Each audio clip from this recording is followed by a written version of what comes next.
Burger Chef once stood 100 restaurants away from overtaking McDonald's as the largest hamburger chain in America. Not Burger King, not Wendy's. Burger Chef started almost by accident, a demonstration stand built to sell a broiler machine.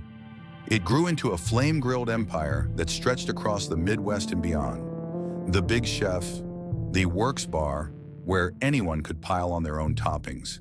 The Fun Meal, a cardboard box of cartoon characters and a toy. 5 years before Happy Meals existed. Families built Sunday afternoons around it. Then, within a single decade, it was gone. Not sold off in pieces, but erased. Its orange rooftops quietly repainted into another company's name.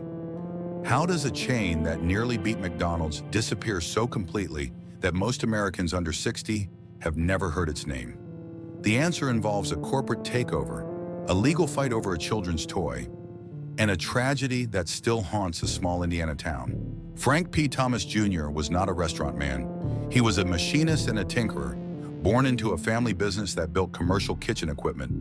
Broilers, freezers, soft-serve machines sold under the Sani-Serve name. His father had started the company back in the 1930s, and by the 1950s, Frank and his brother Donald were running General Equipment Company out of a modest shop on Stadium Drive in Indianapolis, selling machines to restaurants they never expected to compete with.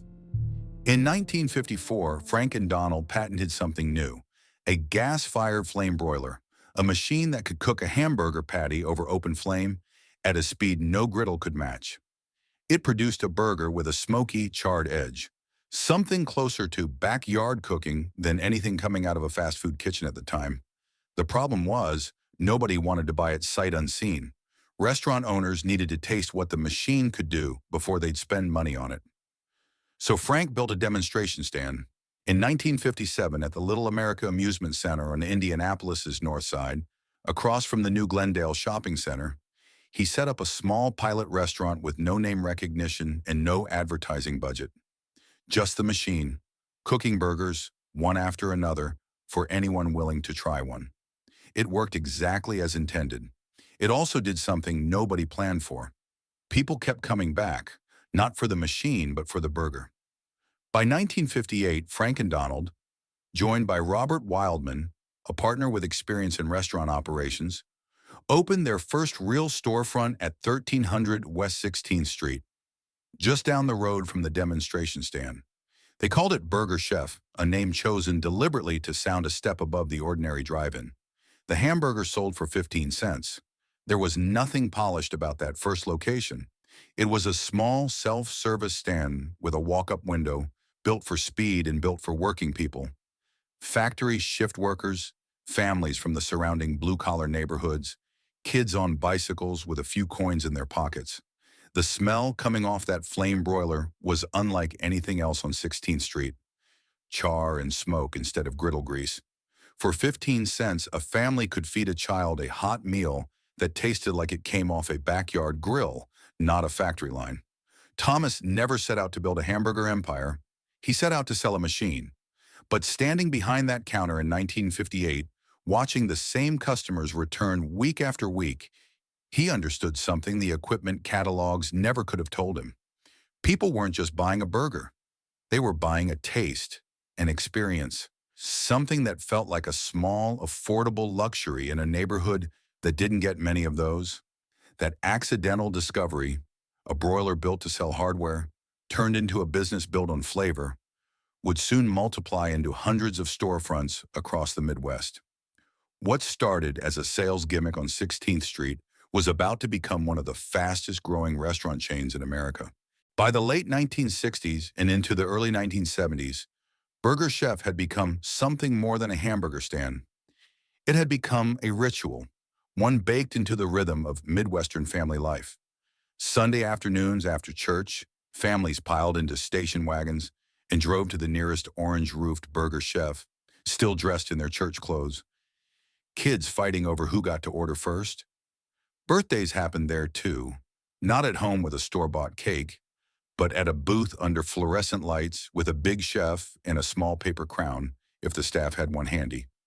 Road trips down the interstate meant scanning the horizon for that familiar sign, a promise that dinner was close and it would taste the same whether you were in Ohio or Illinois or 100 miles from home.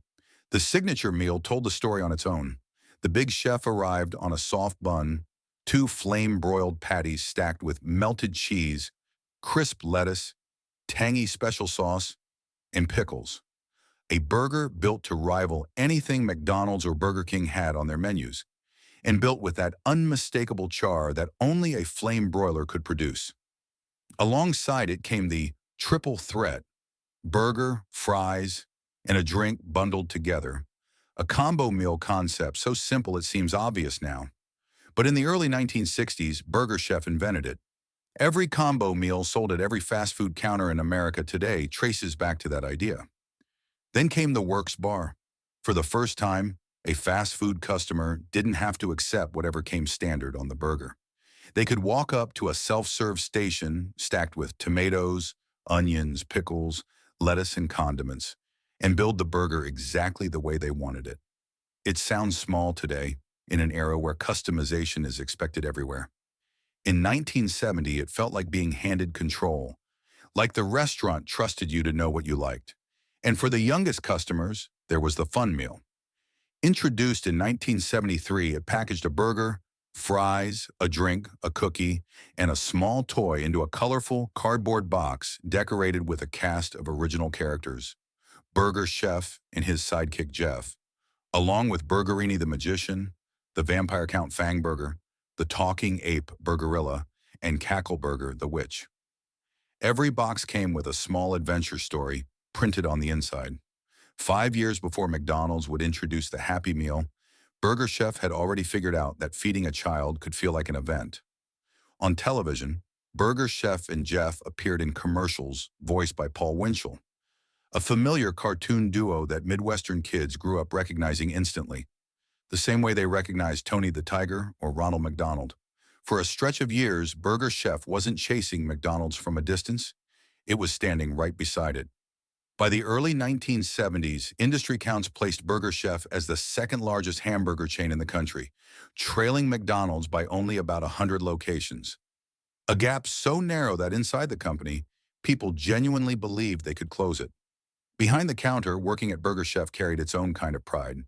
Indiana Central College, now the University of Indianapolis, had developed a formal training program for franchise operators, giving Burger Chef a level of operational structure that was unusual for a young fast food chain. Owner-operators who invested roughly $129,000 into a franchise were seeing returns near 50% a year, numbers that drew in veterans, tradesmen, and families looking to build something of their own. For the teenagers who worked the counter and the grill, a shift at Burger Chef was often a first job, a first taste of responsibility, a first paycheck. The kind of ordinary milestone that, decades later, would make the chain's story cut even deeper. By 1971, this was a company that seemed unstoppable. It had a beloved menu, a recognizable pair of mascots, a training system ahead of its time, and a real credible shot at the #1 spot in American fast food. What was it about a flame-broiled burger and a self-serve toppings bar that made an entire region feel like it belonged to something bigger than a meal? Nobody standing at that Works Bar in 1972, piling on pickles and special sauce, had any reason to believe it wouldn't last. That same year, a deal had already been signed that would hand control of Burger Chef to a company that had never run a single restaurant in its life. By 1959, Burger Chef had grown to 8 locations across Indiana, Ohio, and Missouri. Modest by any standard, but proof the concept could travel beyond 16th Street. What happened next was the real turning point. Frank Thomas made a decision that would define the company for the next decade. Instead of building every new location himself, he would sell the right to build it to someone else. The franchise model Burger Chef offered was, for its time, remarkably generous. An owner-operator could buy in for roughly $129,000 and walk away with annual returns near 50%. Numbers that spread by word of mouth through Midwestern towns faster than any advertisement could. Indiana Central College developed a formal operator training program, giving new franchisees a real education in running a flame broiler kitchen, managing a crew, and keeping the big chef tasting the same in Terre Haute as it did in Indianapolis. That consistency mattered. It was the difference between a regional curiosity and a national brand people could trust no matter which exit they pulled off at. The people who bought into Burger Chef were rarely wealthy investors looking for a side project. They were tradesmen who had saved for years. They were returning veterans looking to build something of their own after the service. They were young families willing to bet their savings on flame-broiled burgers and a self-serve toppings bar. For many of them, a Burger Chef franchise wasn't a business line on a balance sheet. It was the family's entire future, tied up in one building on one corner of one town. The growth that followed was staggering. 8 locations in 1959, roughly 40 within 2 years, 500 restaurants across the Midwest by 1966. By the early 1970s, Burger Chef had pushed past 1,000 locations, stretching from the Midwest into the South, the East Coast, and even a handful of restaurants in Canada, a footprint that ran along the new interstate highway system as much as it ran along Main Street. Every new stretch of highway meant new families discovering that orange roof for the first time, and every new subdivision meant a fresh generation of kids growing up with the fun meal as a fixture of childhood. Expansion at that speed created its own kind of pressure. Corporate headquarters in Indianapolis had to manage hundreds of independent operators, each running their own kitchen, their own crew, their own version of what Burger Chef meant on any given night. Some franchisees ran a tight operation that matched the flagship exactly. Others cut corners the training program was never designed to allow. The brand's greatest strength, a passionate network of small owner-operators, was also becoming its hardest thing to control. And back at the original demonstration site on 16th Street, the restaurant that had started it all was no longer the center of anything. It had become one location among more than 1,000, a founding story quietly overshadowed by its own success. The company Frank Thomas had built by accident to sell a broiler machine had grown far beyond what one family could manage on its own. In 1968, that reality caught up with him. Thomas sold his controlling stake in Burger Chef to General Foods Corporation, a packaged goods giant known for Jell-O, Maxwell House, and Kool-Aid, not for running restaurants. On paper, it looked like a natural next step. A small Indianapolis chain gaining the capital and corporate muscle of a Fortune 500 company, positioned to finally close the gap with McDonald's. What none of the franchisees pouring their savings into new locations could have known was that the very deal meant to fuel Burger Chef's rise to the top was about to become the reason it never got there. Burger Chef reached its highest point between 1971 and 1973, a stretch of years when the gap separating it from McDonald's had narrowed to roughly 100 restaurants, close enough that people inside the company genuinely believed the top spot was within reach. It was no longer just a regional favorite fighting for attention. It had become, for a few short years, a name that belonged in the same sentence as the biggest players in American fast food. Television carried a large part of that reach. Commercials featuring Burger Chef and his young sidekick, Jeff, voiced by Paul Winchell, ran on the same Saturday morning lineups, where kids also met Tony the Tiger and Ronald McDonald. The characters weren't incidental. They were a deliberate answer to McDonald's growing mascot-driven marketing, and for a stretch of years they held their own. A child in Ohio or Illinois or Missouri could recognize that orange and brown pairing as easily as any cartoon on the dial. Proof that Burger Chef had built something that lived in American living rooms, not just along the interstate. For the people working behind the counter, the early 1970s carried a different kind of pride. Being part of Burger Chef at its height meant being part of a company that felt like it was winning, a franchise system built on real training, real ownership, and real upward mobility for the people who ran it. Crew members who started as teenagers, cutting their teeth on a first job, watched the chain expand around them, month after month, and felt like they were standing inside something bigger than a single restaurant. That sense of momentum mattered as much to morale as any paycheck. The ritual passed down through families in a way few businesses ever manage. Grandparents who remembered the earliest 16th Street location took their own children there in the 1960s. Those children, now parents themselves, brought their kids through the same doors in the early 1970s for the same reasons. A Sunday stop after church, A birthday nobody wanted to spend money on anywhere fancier. A reliable meal on a long drive between cities. 3 generations in some families could all recall ordering a big chef at a burger chef counter, each generation certain the place belonged to them. And it did belong to an entire region, not just to individual families. From its Indianapolis roots, Burger Chef had grown into a fixture that stretched from the Midwest into the South and East Coast, with locations even reaching into Canada. A footprint that meant a driver could leave Indiana, cross 3 state lines, and still find the same orange roof, the same works bar, the same fun meal waiting at the counter. That kind of consistency at that kind of scale was rare for any regional chain to achieve, and for a brief window, Burger Chef achieved it while still feeling personal, still feeling like it belonged to the neighborhoods it served rather than to a distant corporation. This is the moment we're sitting inside a little longer before the story turns. Not because what came next isn't important, but because what existed here, a chain that Midwestern families trusted completely, that fed 3 generations under the same roof, that stood close enough to the industry's biggest name to make people believe it could win, deserves to be remembered fully before it starts slipping away. What was it about a flame-broiled burger, a self-serve toppings bar, and a cartoon chef on Saturday morning television that made an entire region feel like Burger Chef belonged to them, and not the other way around? Nobody standing at that counter in 1972, watching the chain edge closer to the top of American fast food, had any reason to suspect that the very deal signed 4 years earlier, the one that was supposed to fund this rise, was already steering the company somewhere else entirely. By the mid-1970s, Burger Chef looked, from the outside, exactly like the same company it had always been. The fun meal boxes kept moving off the counter. The Works bar was still packed on Friday nights. Franchisees kept opening new locations. To the average customer pulling into the parking lot, nothing had changed. Behind the counter at headquarters, something had. General Foods was a packaged goods company. It knew how to move boxes of Jell-O and jars of Maxwell House through grocery store supply chains. It did not know how to run 1,000 independent restaurant kitchens, each with its own crew, its own grill, its own version of the big chef. That gap in experience became the first real crack in the foundation, not a single dramatic failure, but a slow drift in direction.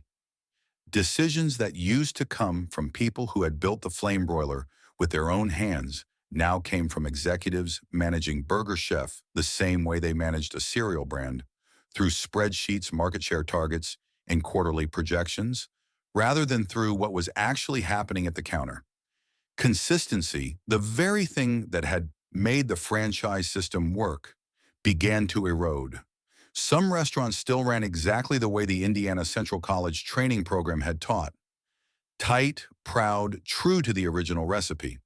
Others, squeezed by rising costs and looser oversight from a distracted corporate parent, started cutting corners nobody was supposed to see.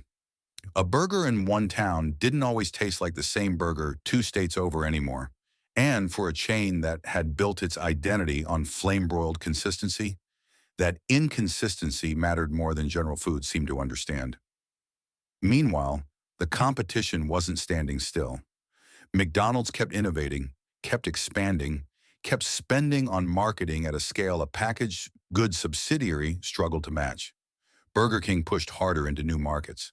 Where Burger Chef had once stood shoulder to shoulder with the industry's biggest name, the gap that had been 100 locations in the early 70s started, quietly, to widen. One longtime franchise owner outside Indianapolis, a man who had sunk his savings into a location back when the training program still felt personal, still felt like it came from Frank Thomas himself, began noticing the difference in the paperwork arriving from corporate. Fewer visits from people who understood the kitchen, more directives about margins. He kept his own restaurant running the way it always had, out of pride more than instruction, and watched with growing unease as newer franchisees around him seemed to be getting less support, less consistency, less of whatever it was that had made Burger Chef feel like a family business in the first place. Inside the company, there was no single moment of alarm, no headline, no public admission that something was wrong. General Foods kept opening new locations. Advertising kept running. To the customer piling toppings onto a Big Chef at the Works bar in 1976, Burger Chef was still exactly what it had always been. Dependable, familiar theirs. That was the quiet danger of it. The people eating there had no idea the company steering their favorite restaurant didn't fully understand what it was steering. How long can a beloved brand keep coasting on the loyalty it earned years earlier, while the hands actually guiding it grow less and less sure of the wheel? Nobody at that Works bar in 1976 could have imagined that the real blow to Burger Chef wasn't coming from a boardroom in New York. It was coming from inside a restaurant in a quiet Indiana suburb called Speedway, and it would arrive within 2 years. Every company has a moment when the mistakes made in a boardroom stop being abstract and start costing something real. For Burger Chef, that moment began not with a memo, but with a lawsuit. In the mid-1970s, Burger Chef had beaten McDonald's to a genuinely original idea, a children's meal packaged with a toy, built around original characters and a small printed story, years before anyone else in the industry tried it. The fun meal should have been remembered as one of Burger Chef's proudest innovations. Instead, it became the center of a costly legal dispute as McDonald's moved toward its own version of the concept, and questions arose over how closely the ideas overlapped. The fight ate up money, time, and attention at exactly the moment Burger Chef needed all three, focused on holding its position against faster-moving competitors. A company already stretched thin, trying to manage 1,000 franchise kitchens, now had lawyers and executives spending their hours on a courtroom battle instead of the counter. That was the kind of decision that looks fatal only in hindsight. A distraction, a resource drain, the sort of thing that quietly weakens a company without ever making headlines on its own. General Foods, still running Burger Chef the way it ran a grocery aisle brand, never fully grasped how much damage a slow bleed of attention could do to a restaurant chain that depended on constant, hands-on consistency to survive. Then on the night of November 17, 1978, something happened that had nothing to do with boardrooms or lawsuits and everything to do with the people who made Burger Chef what it was. At a restaurant in Speedway, Indiana, a small town known mostly for the Indianapolis Motor Speedway just down the road, 4 young employees were closing up for the night. Jane Freet was 20, the assistant manager. Ruth Ellen Shelton was 17. Daniel Davis and Mark Flemons were both 16. They were the kind of employees every franchise in the country depended on. Teenagers and young adults working an evening shift, learning responsibility one closing routine at a time. The same job thousands of other kids their age were doing at Burger Chef counters across the Midwest that same night. Sometime after closing, all 4 vanished. A co-worker who stopped by to help lock up found the restaurant empty. The back door open, the register and safe standing unlocked. Police initially assumed the teenagers had taken the missing cash and left on their own, a theory that let the investigation move slowly in the critical first hours. The restaurant was cleaned and reopened the very next day before anyone treated it as the scene of a crime. 2 days later, on November 19th, the 4 young employees were found dead in a wooded field in neighboring Johnson County, still wearing their orange and brown Burger Chef uniforms. The news broke nationally within days, and for a chain built on family trust, on Sunday dinners and birthday parties and after-church visits, the association was devastating. Burger Chef Systems, headquartered just miles from where it happened, posted a reward and established a memorial fund for the victims' families. Investigators organized a multi-agency task force, but the early missteps at the scene, no forensic team called immediately, no photographs taken before the restaurant reopened, meant crucial evidence was lost in those first confused hours. Despite decades of investigation, the Burger Chef murders in Speedway have never been solved. For a company already struggling to hold its footing against faster, better-funded rivals, the tragedy became something no marketing budget could fix.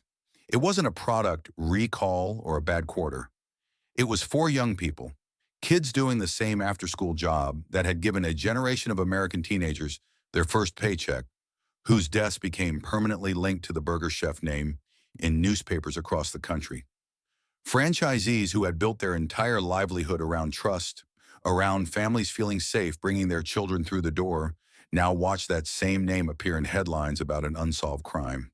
Inside the company, there was no single villain to point to, no boardroom decision that could have prevented what happened in Speedway that November night.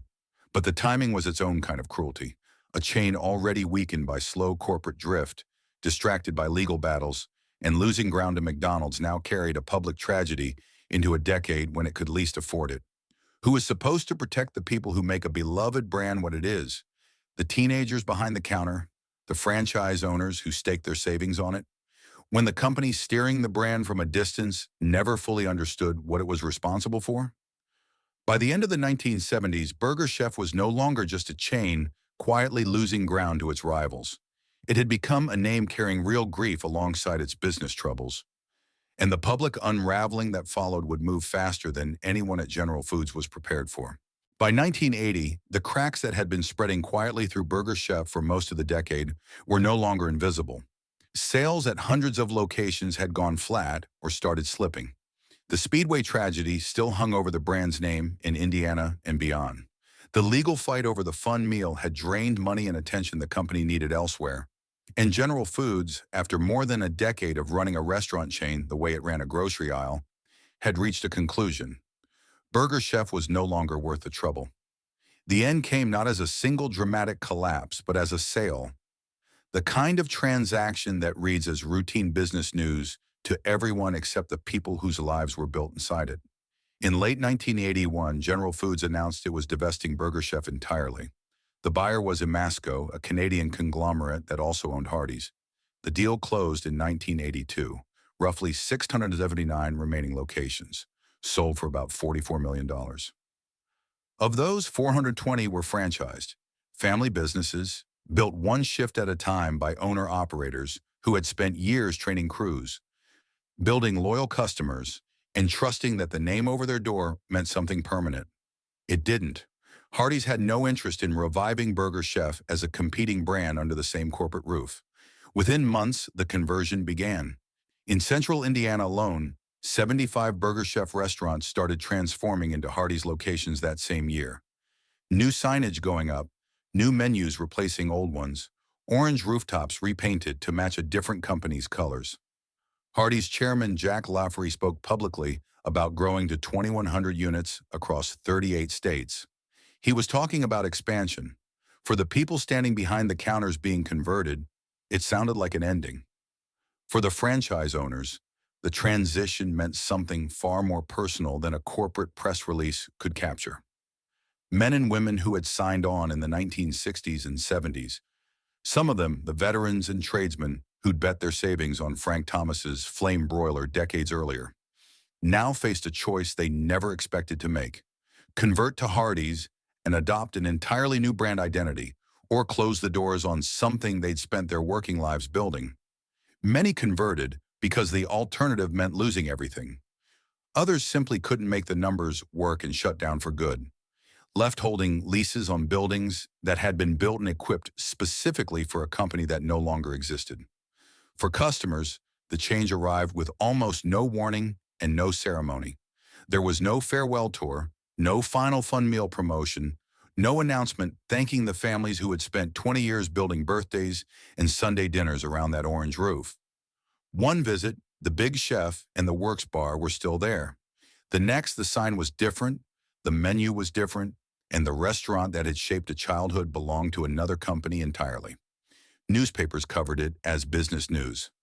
A routine acquisition in the fast food industry, filed alongside stock prices and quarterly earnings. Nobody wrote an obituary for a hamburger chain. There was no space in the coverage for what it actually felt like to lose it. Not every location disappeared overnight. Small number of franchisees in markets where Hardee's already had a strong presence were allowed to keep operating under the Burger Chef name until their existing franchise agreements expired, a slow fade rather than a single closing day. One by one, through the 1980s and into the early 90s, those last holdouts converted, rebranded, or simply closed. By 1996, only one true Burger Chef franchise remained, a single restaurant in Cookeville, Tennessee, still flying the name on a strip of highway in the Mid-South, decades after the company that built it had stopped existing everywhere else. That year, its franchise agreement finally expired. The sign came down. There was no crowd, no press conference, no final farewell burger served with ceremony. The last true burger chef in America simply closed, the way most of them had, quietly, without anyone marking the date as historic until long after it had passed. What remained afterward was scattered and incomplete. A handful of former locations in Tennessee, West Virginia, and North Carolina still selling burgers built on the old recipes, but under different names, run by people who'd once been franchisees and simply kept cooking the only way they knew how. The company itself, the name, the mascots, the flame broiler that started it all, was gone. A chain that had once stood close enough to McDonald's to make people believe it might actually win did not lose in one dramatic moment. It lost in pieces, a lawsuit here, a tragedy there, a corporate parent that never understood what it owned, and finally a sale that erased the name from storefronts one town at a time. What was left by the mid-1990s was absence. Buildings still standing under other names. Recipes still cooked in kitchens that no longer admitted where they came from. And a generation of customers who woke up one day and realized the place from their childhood simply wasn't there anymore. By the time the last Cookeville, Tennessee restaurant closed its doors in 1996, Burger Chef had already been absent from most of the country for well over a decade. The company that replaced it, Hardee's, absorbed the buildings, the parking lots, and in many cases, the very same employees. But not the name, not the mascots, not the flame-broiled identity that had once made Burger Chef feel like a rival worth watching.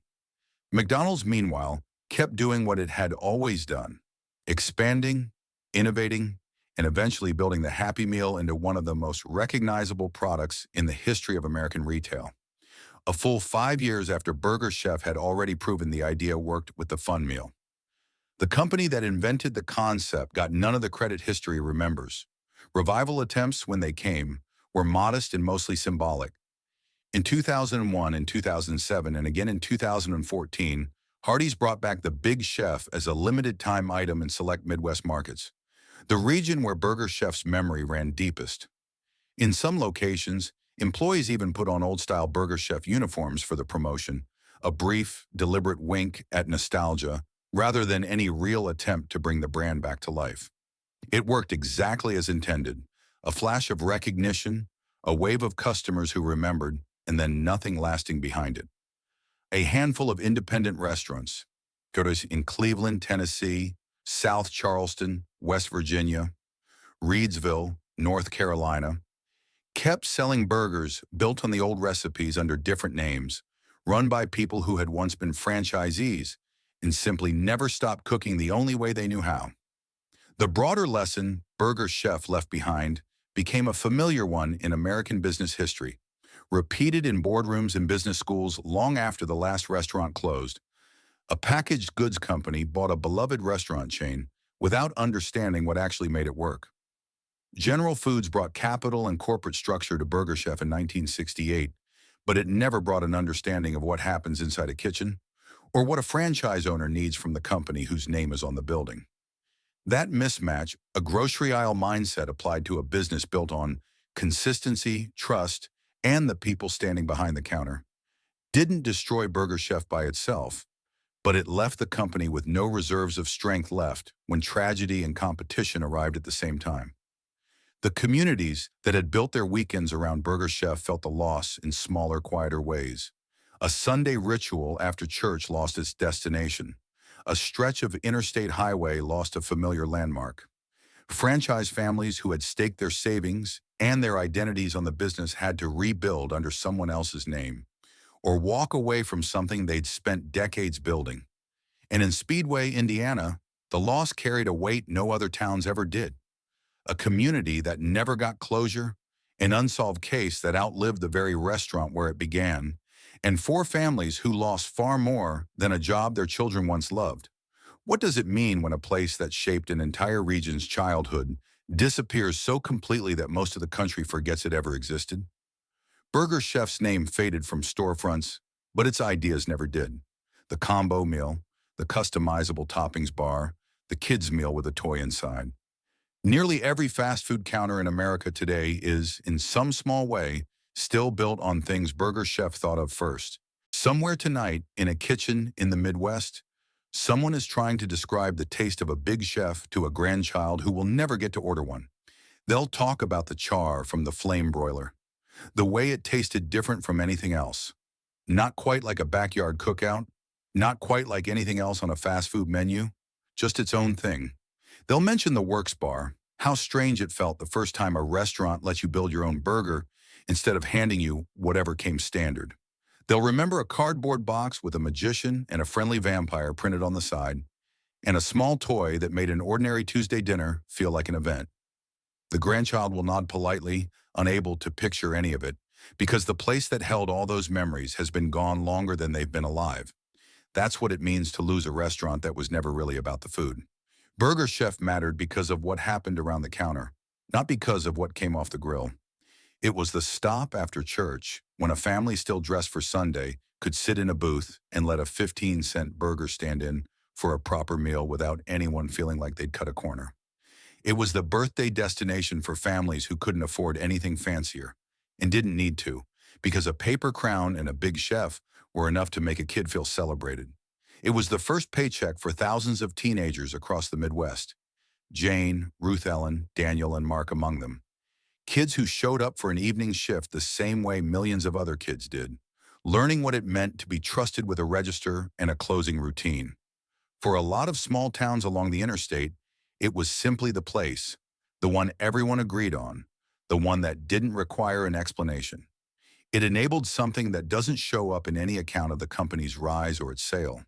It gave working families a version of dining out that felt within reach, not aspirational, not a special occasion requiring justification, just an ordinary Tuesday where nobody had to cook. It gave veterans and tradesmen a chance to own something with their name on it, built on a training program and a business model that, for a while, actually worked the way it was supposed to. It gave a generation of kids their introduction to a job, to a first taste of responsibility, to the particular pride of wearing a uniform and knowing the till. None of that required the company to be the biggest chain in America. It only required the doors to stay open, and for a long while they did. What Burger Chef leaves behind isn't a cautionary tale about corporate mismanagement, or a footnote in the history of the Happy Meal, or an unsolved case file still sitting open in an Indiana State Police office. It's simpler than any of that. It's a flame broiler that a father and son machine shop built to sell a piece of equipment, and a hamburger that people loved so much they forgot the equipment was ever the point.